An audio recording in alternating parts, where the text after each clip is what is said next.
Three, two, one. You ready? Listening to the Real Pineapple Podcast Network.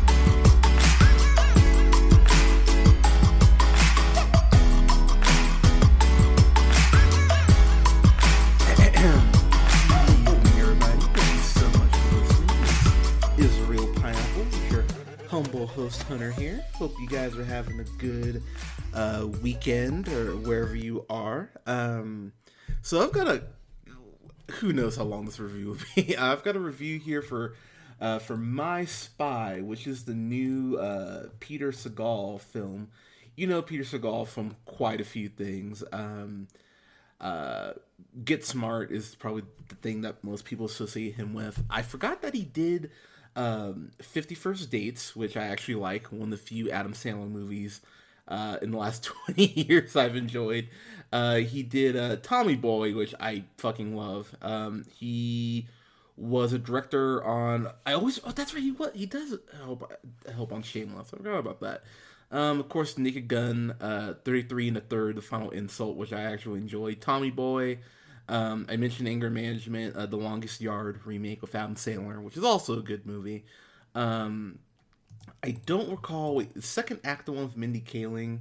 Oh, that's one with Jennifer Lopez, which we never reviewed, but I didn't hate that, actually. But he's been a very consistently working screenwriter-director, and this film stars Dave Bautista, of course, as you know, from former WWE fame, Drax, of course, in Guardians of the Galaxy, soon to be in Dune, which I'm really excited to see how he does in that. But Dave Bautista plays JJ, who is a CIA operative who ends up being demoted because, as the movie starts off, there is this deal that goes bad. He was supposed to go ahead and do one thing, but he ends up kind of pulling a Mike Lowry and basically kills everybody. And so one person gets away, and so he is sent to Chicago to go ahead and work with his guy in the chair, to paraphrase Homecoming. Bobby, who's played by Kristen Shaw. Of course, Kristen Shaw will forever be one of my favorite people, just off of Flight of the Conchords alone. But of course, you know her as Louise in Bob's Burgers. Kristen Shaw is great, and I think the thing that will surprise... So, I don't... We talk about it here on the podcast quite a bit, Rotten Tomatoes not being gospel. My Spy is at a 51% on Rotten Tomatoes right now. I would just like to point out that The King of Staten Island is at a 72%. And I'm going to tell you right now, guys, I would flip those scores because I enjoyed this infinitely more than I enjoyed The King of Staten Island. This might be, and I know with this year, because of movies and all that, who the hell knows what we're actually going to get released between now and the end of the year, but or by the time Oscar season actually, kicks into full gear. But this film is such a pleasant surprise, and that's the best way I can put it. I was talking to my partner. I was talking to Alea about it because we watched it together, and that was the common thread throughout watching this, is that I kept being surprised, because when you think about movies like this, you think about the Tooth Fairy, you think about The Game Plan, you think about The Pacifier, a film that more people may not remember, but I think this is very akin to something like The Spy Next Door with Jackie Chan, where that's a PG movie, but it wanted to kind of push it as far as the violence as much as they could for being a, quote, kids movie, unquote. This movie's PG-13, and they really take the whole, tough guy is matched up with a cute kid to save the world, trope. This might be the best I've seen it done in at least 5 years. Dave Bautista, as I mentioned, stars in this, and him and Kamal, I can never remember how you say his last name, Nanjiani, I believe. Them being together in Stuber, that was another one of those films where I went, this is a really good surprise movie. I was not expecting to be as good as it was, but here we are. There's a lot of one-liners in this that I think are going to really make you laugh if you're paying attention to it. There's a scene where they're going through surveillance, and when they're trying to go ahead and basically, give them the whole rundown of who they need to track down and everything, because it doesn't really matter. But there's world domination. That's what you need to know. They're trying to build this plans for this nuclear weapon. That's really all you need to know. And Kristen Schall's Bobby drops this line because one of the bad guys throws this woman from a car and goes, "Oh my God, was she okay?" And she flips in her file and goes, "Oh, okay, good, she was fine." I mean, it's little stuff like that seems like it was very much improv. And you do have Kristen Schaal and you have Ken Jeong in here, who isn't in the movie a lot. He's like the main CIA head, which Ken Jeong being a CIA head is hilarious in itself. But he is a doctor, so who the hell knows? But he plays Kim, and him and Batista have a couple scenes together that I thought with Ken Jeong just reprimanding him and really being a dick to JJ, that I actually did find surprisingly amusing. Again, not a lot of scenes of the two of them together, but I thought their chemistry really worked. The chemistry that works the best, and all due respect to Dave Bautista, because again, I know everyone wants to go, "Oh, Dwayne Johnson, he's the best," and I know I love The Rock too. I'm excited to see what happens with Black Adam and everything, but Dave Bautista has really turned into a better actor than I think people do give him credit for. Yes, of course, Guardians of the Galaxy and everything, but that opening scene in Blade Runner 2049 might be one of my favorite opening scenes in a sci-fi film, and it doesn't really matter how while it matters how you're directed, you're still the actor. You still have to be able to go ahead and bring in those scenes where the director is directing you. And I think Dave Bautista has really shown more range than I think people give him credit for. He's one of the few things I liked in that last shitty James Bond film he got. I thought he was great in that. But Dave Bautista has incredible chemistry with Sophie, who's played by Chloe Coleman, and I haven't seen her in anything. Oh my God, she's in Big Little Lies. My bad. That's right. I was like, why does she seem kind of familiar? This is really her first kind of like big movie role, and I gotta say, brava, homie. You did. Chloe Coleman, she could be something. This is. I'm gonna get so much shit for it, but I don't care. It's similar to when I saw Haley Steinfeld in True Grit and went, wow, she's really carrying her weight in a lot of these scenes. And at points, she's the best actor in this movie, which, again, you think about someone being this young, having to play up, what she's handed, and to do it so well. Of course, you have the inevitable scene or the inevitable plot where she goes ahead and catches JJ putting cameras into the house because they're running surveillance, because her mom, who's played by Parissa Fitz-Henley, Kate, her husband who died was involved with some, as she puts it, very bad stuff. And when you find out what that bad stuff is, of course, with the bad guys and everything, it does make sense. And so they're running surveillance on her house or her apartment. And I really appreciate the way that they make Chloe, or Sophie, they make her so clever. She feels like a kid still, because, these things that hit her really hit her hard. They don't go a lot into her dad dying. There is one scene that JJ and Sophie have together where Sophie asks him if my dad was a bad guy, because by this point she knows he's CIA. And JJ's response to that question alone made me bump this up half a grade, because it's one of those things you don't see in movies too often. And it's a very adult response, but it's not condescending to her, which I think is a really hard balance to walk and a really hard line to straddle. And the movie kind of does that over and over again for me. Um, Dave Batista also, he clearly is fine with laughing at himself, and I really appreciate that. There's this scene where he's in his tank top, and he's lifting those giant water jugs to just to get a workout in, and Kristen Shaw's Bobby, she starts lifting just a little 12-ounce thing of water. It's this little sight gags and just little things that might not make you roll on the floor laughing, but the movie, I found it to be very consistently funny.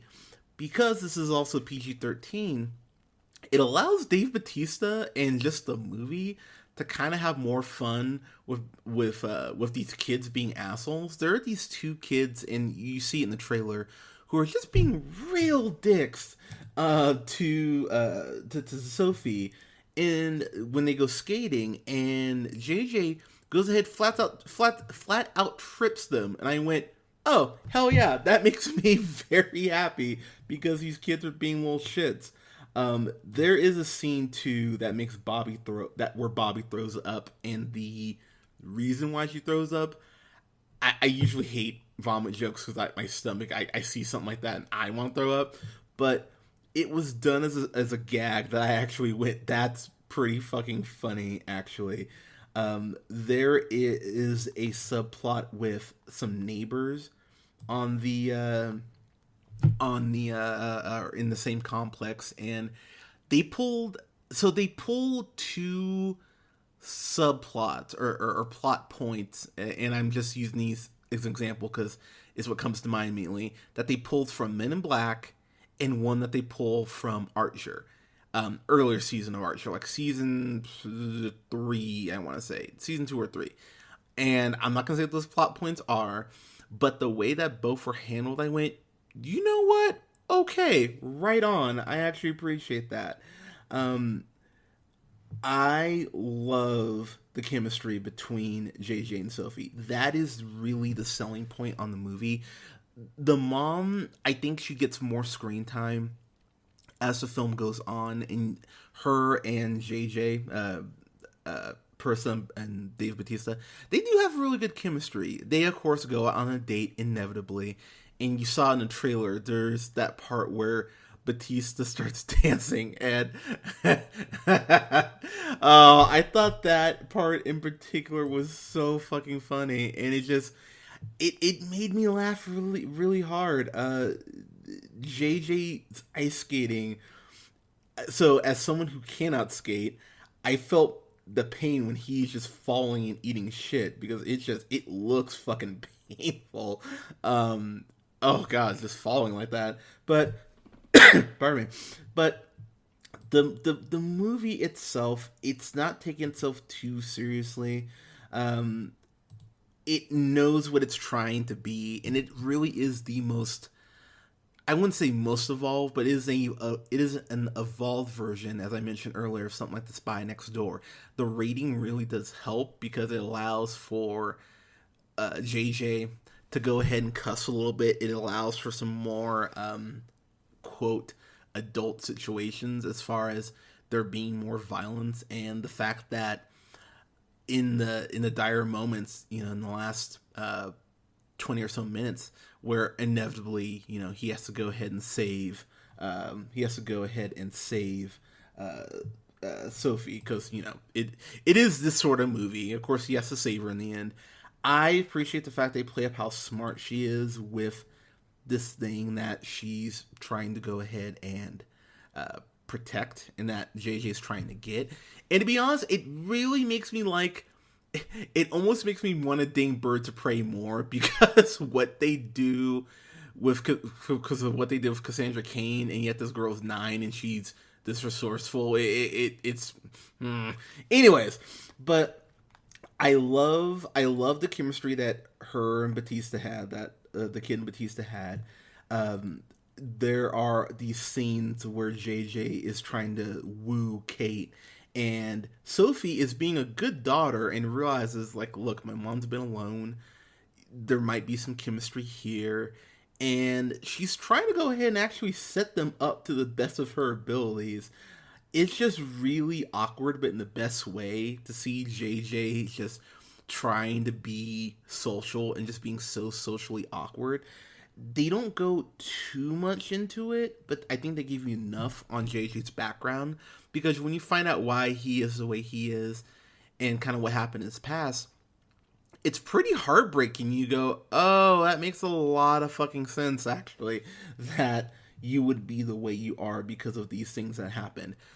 Probably my favorite scene in the movie is the scene where Sophie essentially blackmails JJ into doing this show and tell thing, or this like kind of like a career day type thing at her school, and it leads to a montage, because of course it does.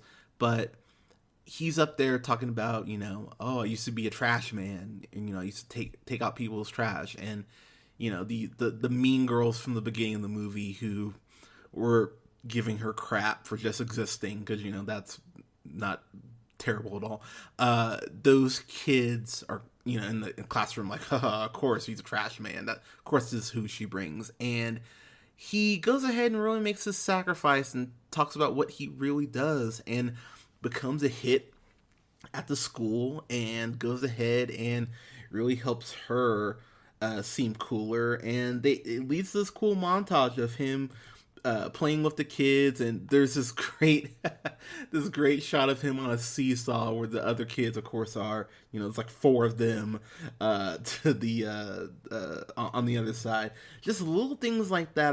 This movie's really a lot more endearing than it should be. And when you see Sophie start to open up and have fun, it's really sweet, and you really just kind of want her to do well. I was like, dude, right on. This is all really cool. And I don't know, this movie kind of melted my heart a little bit. Again, I was really expecting something like The Pacifier, where I was going to be really irritated, or even something like Mr. Nanny, that terrible Hulk Hogan movie. I don't know if he wasn't helping any black kids in that. But anyways, I enjoyed this so much more than I thought I was going to. And I admit part of that, part of my grade essentially is kind of tied into that surprise aspect of it. Because, again, I was expecting to see something way worse than what I saw. And yet I got something this entertaining, which I have to give the movie a lot of credit for. It's actually very nice. When the movie wrapped up, and I think they could do a sequel. They honestly could. I don't know how popular this has been on Amazon, because this is included with your Prime subscription. So if you have Prime, you can go on and watch that right now. But I will say, for me, when this movie ended, I went, you know what? I could totally do with a sequel. Again, not sure how well this has been streaming or anything, but I really hope this is one of those movies that families check out. There are a couple curse words. They say, like, shit and dick and ass. I'm trying to think of anything else. I think that's really it. And all the violence, yeah, you see people get shot, but you don't see, like, blood sputtering out or anything like that. But this is a fun movie. This is a lot more fun than it has any right to be. And if you have kids, or you're just a weirdo like me and you went, sure, I'll watch My Spy on Sunday afternoon, if there are way worse ways to go ahead and waste an hour and 30 minutes. And this is technically like an hour, probably like an hour 35-ish, so it's just over 90 minutes, but at the same time, it didn't overstay its welcome. I was never sitting there going, oh, you could have cut, 20 minutes of this easy. It all feels like it runs together really well, and it's well paced, especially after he gets to Chicago. So you really have to sit through maybe, 10 minutes or so until the movie really gets going. So I gotta give everyone in this movie a lot of credit. This is something, if I ever meet Dave Bautista or got to interview him, which, Lord willing, I'd say, dude, props on this. We just wrapping up here. We reviewed this movie called The Main Event a couple months ago, which was on Netflix, and that's got Tashina Arnold, who was on Everybody Hates Chris, and was on Martin as Pam. It's got. I remember watching that and going, okay, WWE wrestler Keith Lee was the best part about this. The kid was just a dick at points, and of course the point they make him a dick. I remember just going, I don't like this movie, and it really felt like a chore to sit through. This movie really has a lot more going for it than it should, and it really does make you want to see more. There is a great callback to something that you see in the trailer and that you obviously see in the movie at the end once the climax has occurred, as far as like the last fight and all that. They call it back to that. I went, you know what? That was a genuinely cute thing, and I actually love the way you did that. So I'm gonna give this, and I can't believe I'm saying this, I'm gonna give My Spy an A-.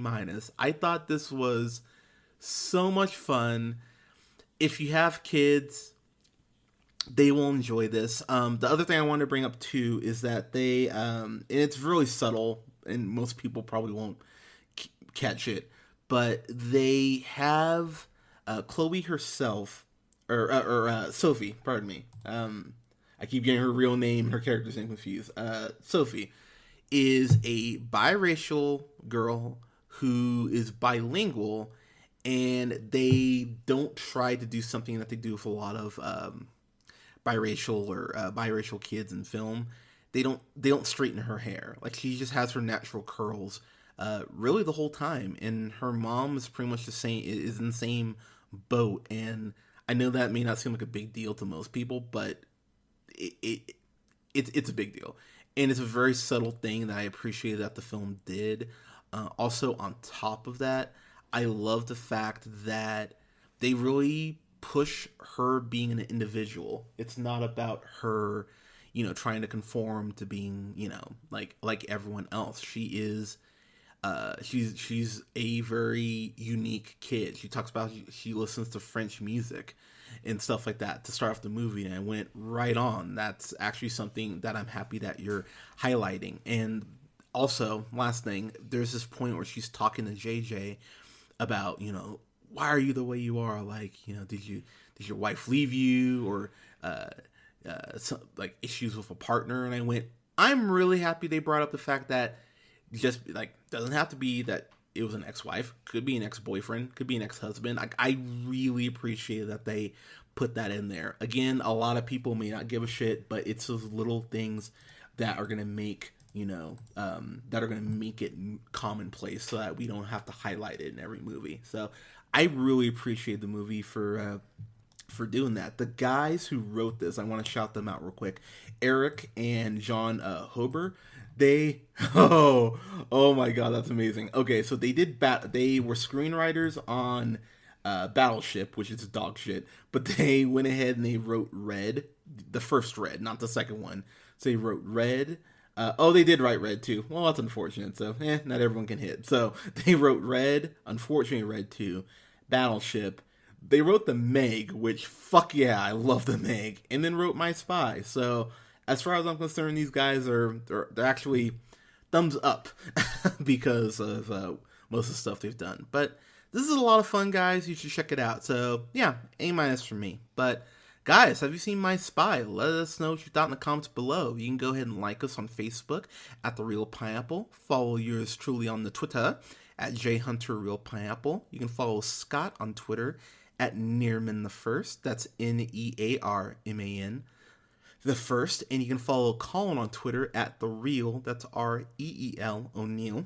And go ahead and like, share, and subscribe, so you'll be the first to know when we have new things coming out. You can find us on SoundCloud, Apple Podcasts, Google Podcasts, Podbean, Stitcher Radio, Spotify, and iHeartRadio at The Real Pineapple. Guys, thank you so much for listening. When We are coming up on 4th of July weekend, so we are going to have a review for Independence Day because hell yeah, I love that movie and we have not reviewed it. So we're going to take it easy this upcoming weekend just because, it is the 4th of July. So we'll have a review up for Independence Day, and thank you so much for your support, guys. We love doing this. We love doing this for you, and we will talk to you guys soon. And stay safe out there and take care of yourselves.